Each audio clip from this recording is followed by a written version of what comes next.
All right, my friends, welcome back to Overcoming Loneliness for Christian Moms. I'm your host, Annie Joy, and I'm so happy you're here. Today, we're going to talk about how you're not alone in feeling lonely as a mom. Today, we're going to talk about how you are not alone in feeling lonely as a mom and a step you can take to start overcoming those lonely feelings. Here are some stats for you, okay? Actual studies that I looked up for you. So, a 2021 survey said that 51% of mothers with young children reported feeling serious loneliness. Okay? 51%. That's a lot of moms. And then another one says a Cigna group study, I don't know who that is, but they sound official. 69% of mothers were considered lonely compared to 62% of fathers. So, mothers sounds like feel a little more lonely than maybe fathers do. I'm not saying that fathers don't feel lonely, but maybe someone else could start a podcast on fatherhood and loneliness, but this is my show and we're talking about motherhood. Okay. A British Red Cross study, that sounds very official, 83% of mothers under 30 felt lonely some of the time, and 43% felt lonely all the time. That's a lot.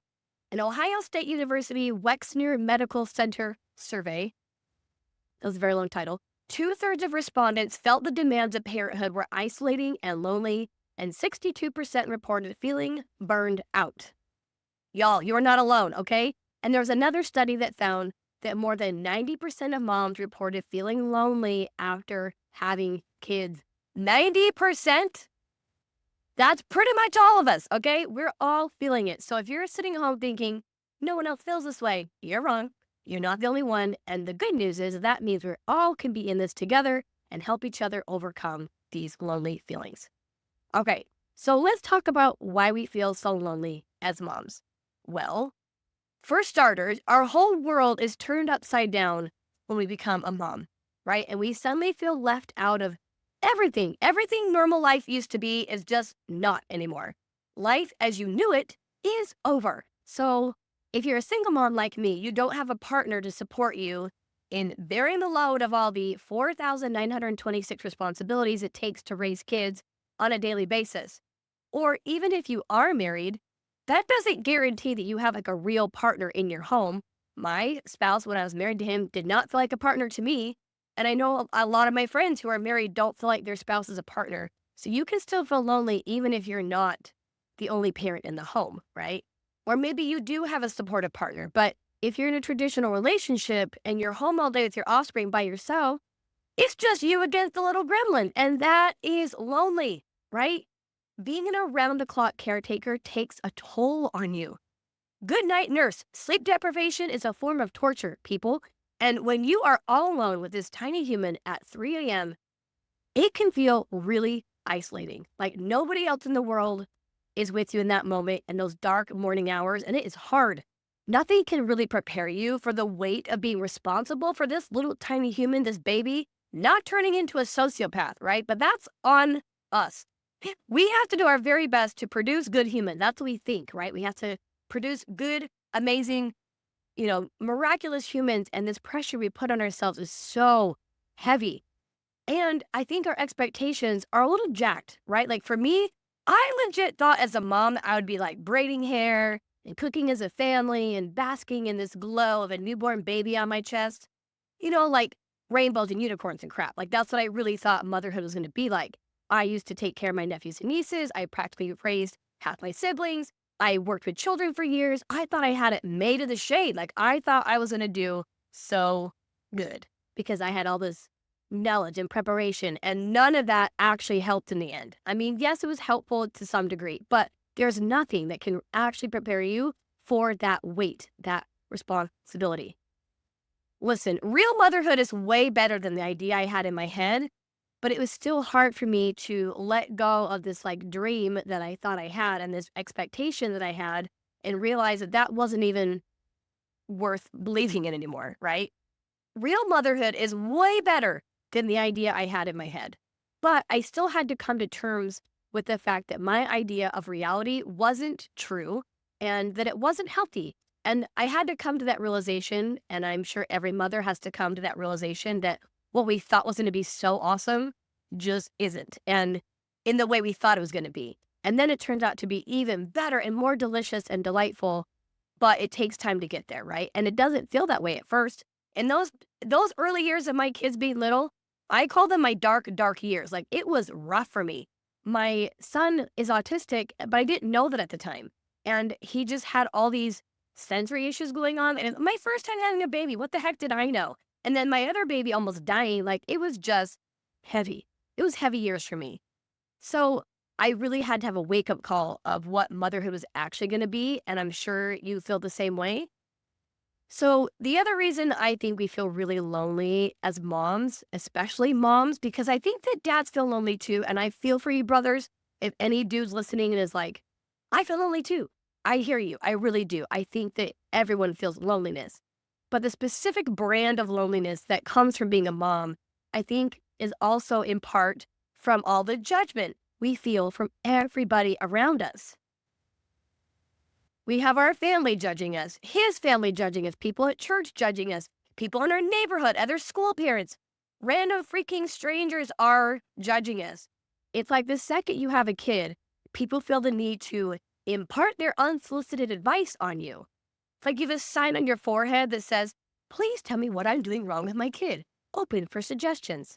My suggestion box is not actually open, okay? It's not. Unless I say to you, please give me a suggestion. I don't want suggestions. Nobody does, right? And I honestly think that the reason we're all running around giving each other advice and suggestions is because we collectively are so stressed about the responsibility of shaping this small human into a functional adult. And so we end up word vomiting advice to each other. It's meant well. I really do think it is. I think when people have offered suggestions or said things to me, I think they mean well. I do. In my heart, I think they mean well. It's just really unhelpful. So can we all just kind of make a pact to like stop offering unsolicited advice because it's not helpful? And maybe you're not doing that. And in fact, you're probably not. But also, if you're the one that's getting the unsolicited advice, maybe let's just offer some generous assumptions that they're doing their best. Okay. So, story for you. I call it my Chick-fil-A story. So, there was a day when my husband at the time and his family were all together at Chick-fil-A and my kids are playing in the play place. And back when he was younger, he would either have to be in there and or like always have ear listening for what's going on. He was a little bit older at this time and I thought he'd be chill for like a minute. Well, I was wrong, wrong, wrong, wrong. And I had this very angry mother who understandably was pissed because my son had hit her child. And that's not okay. Hitting's not okay. I would never condone hitting. And I have to help people understand that he's not trying to be vicious. He's learning how to be social. We're working on it. I don't know what else to tell you other than I'm sorry. So I have this like speech I give everybody. It's like, hey, he has autism. I'm so sorry he hit. We're trying to work on our social skills. Thank you for your patience. I'm really so sorry. How can we make it right? And I might like bring Evan over and I tell them, hey, say sorry to his friend, whatever. It's a whole thing, right? Most people are fairly generous and kind when I approach them in this way. Hey, I'm so sorry. Like take responsibility, help them understand, educate them a bit, and, create a solution moving forward, right? Hey, no problem. I'll stay in here with to make sure he doesn't do it again, whatever. But this particular mom on this particular day and this particular Chick-fil-A was not having me or my explanation or my child. And she was so rude. I can't tell you right now exactly what she said to me. I probably wrote it down. It's probably in my journal somewhere. But at the moment, that's not what stuck with me. What stuck with me was her tone, her attitude, her voice. And it was so mean and hateful and shaming. And it was so hard for me to hear. And I tried my best. And then I just left. And I went out to my car and I just bawled. I left everybody. I was like, everyone else can take care of this. I'm out. Went to my car and I just bawled my eyes out. Starting over. It was really heavy and hard for me because I was still in the space of like needing other people to like me. And listen, we're always going to want people to like us. I don't think that feeling is ever going to go away. I think we just have to learn to counter it a little bit with understanding that some people are not going to like us and we're going to be okay anyway. But it was deeply painful for me. I felt so embarrassed as a mom. I'm like, what am I doing wrong? I'm trying my best and somehow my best is not good enough. And I spiraled really, really, really hard. And it was painful for me because her judgment was like proof for me that I'm a bad mom. And it was really hard. And I'm going to tell you the rest of that story in a minute. But just know that I can understand the pain that comes from feeling that judgment. Okay. And our world is even more isolated than ever before. So, all this to say, Mama, you are not alone in feeling lonely. And don't worry, we're going to get to the good news. Okay. I just want to make sure that you feel really understood in why you're feeling so lonely. That you're not crazy. There's nothing wrong with you. That feeling that loneliness is normal and it's okay to feel it. We're just going to learn how to feel it and release it. So I've been there. I see you. There were so many times when my kids were little that I felt so lonely. My husband at the time was working a ton and he was working out of town at least 1 week every month.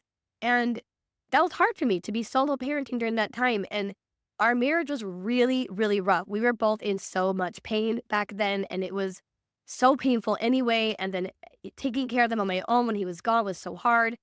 Because like I said, my son had autism, but I was unaware until he was 2 for sure.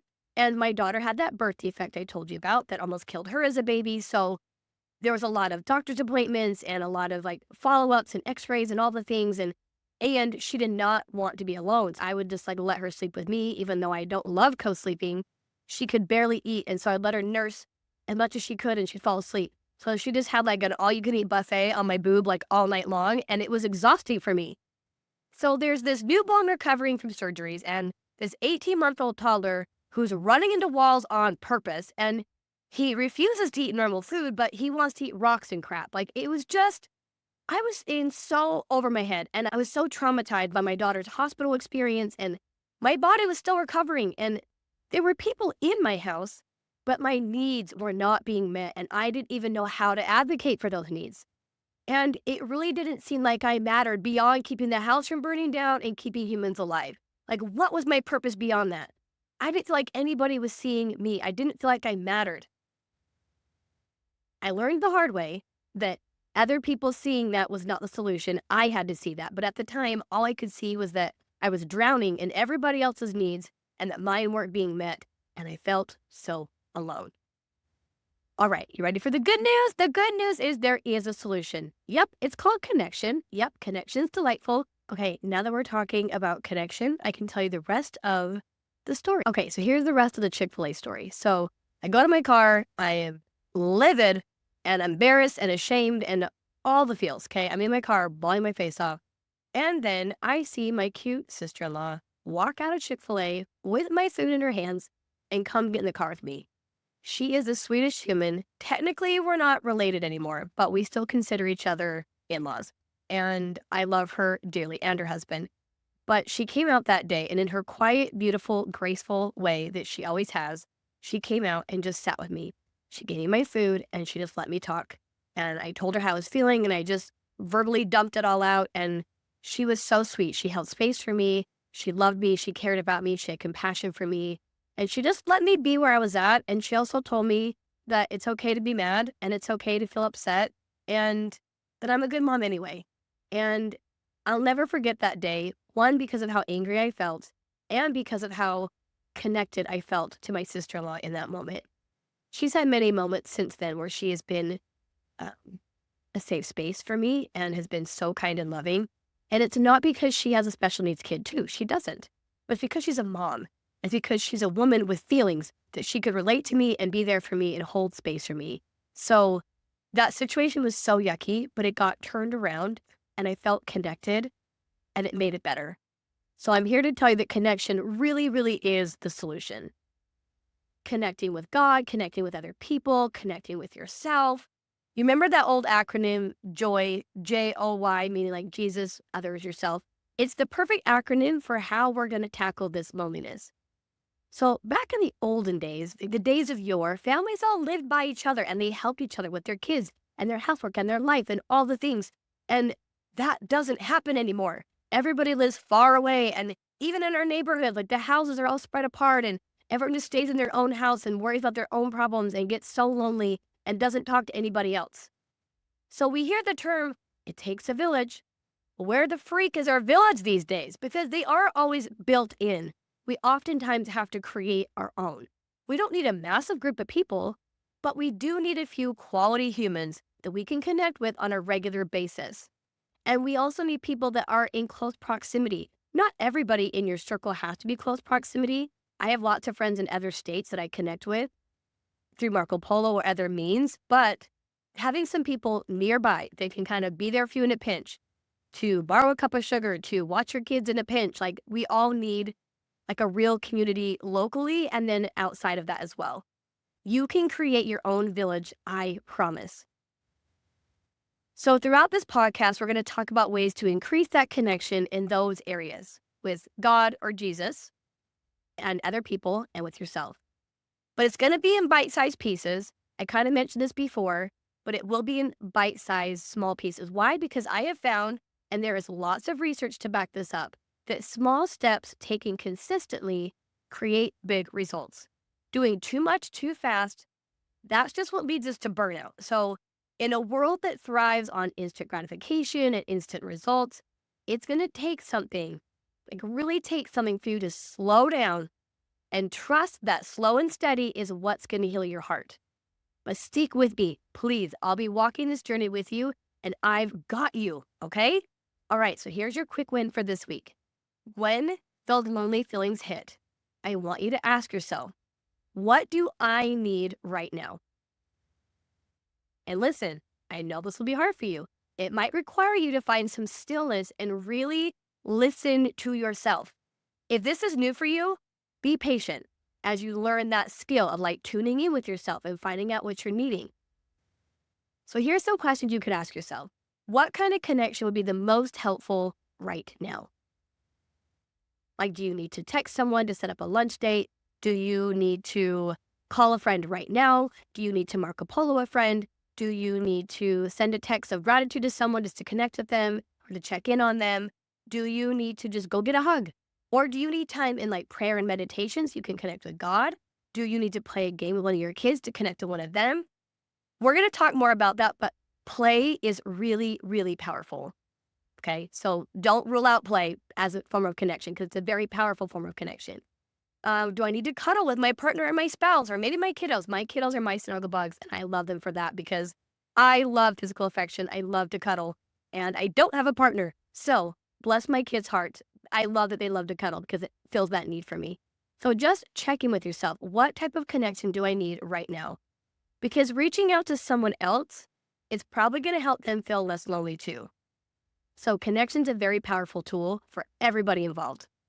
I'm going to challenge you to try to not even use your phone for these connection needs unless you are calling someone or texting someone to hang out, or if you're using an app that connects you like Marco Polo or Boxer or some other, communication thing.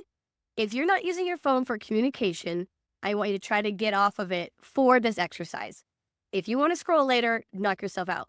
But in these moments when you're feeling lonely and you're asking yourself, what do I need right now? What type of connection will help me the most right now? I don't want you to jump to those things. If you're going to use your phone to meet this connection need, it's got to be something that will let you communicate with another human being. Okay? All right, my friends, let's make the world a kinder place together. And will you do me a favor, hit that follow or subscribe button so we can hang out every week. I'll see you next time.